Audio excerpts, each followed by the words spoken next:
આજ રોજ જીજી હોસ્પિટલ ખાતે ચાંદીપુરા વાયરસના શંકાસ્પદ લક્ષણો ધરાવતા 3 કેસ દાખલ થયેલા છે। આ કેસમાં બાળકોને તાવ, ખેંચ આવી, બેભાન થઈ જવું અને ખૂબ જ ટૂંકા સમયમાં બાળક સિરિયસ થઈ જાય છે। આ બધા કેસ, એમાંથી 2 કેસ છે એ દિગ્જામ સર્કલ વિસ્તારના છે અને 1 કેસ દ્વારકાથી રિફર કરવામાં આવેલ છે।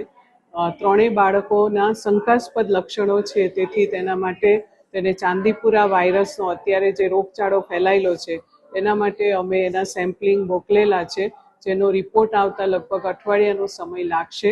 અને આ તમામ બાળકોની અત્યારે સ્થિતિ થોડી ગંભીર છે અને આ બાળકોની તમામ પ્રકારની સારવાર અત્યારે જે શક્ય છે તે ચાલુ છે અને એના માટે જીજી હોસ્પિટલ બાળરોગ વિભાગમાં PICU ખાતે અલગ સારવાર વિભાગ પણ ઊભો કરવામાં આવેલો છે અને તમામ ડૉક્ટરો અને નર્સિસ અને રેસિડન્ટ ડૉક્ટરો આ બાળકોને બચાવવા માટે ખૂબ જ મહેનત કરી રહ્યા છે।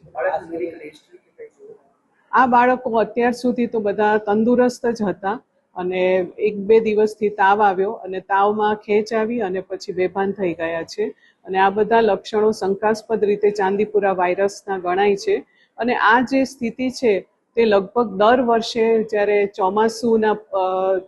આવવાનું હોય અથવા ચોમાસું ચાલુ થાય ત્યારે આ નોર્મલ વસ્તુ છે। એના માટે કોઈ પેનિક થવાની કોઈ જરૂર નથી અને ખાસ કરીને આ જે રોગ છે એ સેન્ડ ફ્લાય નામની માખી દ્વારા ફેલાય છે। તેથી બધા બાળકોને ખાસ એક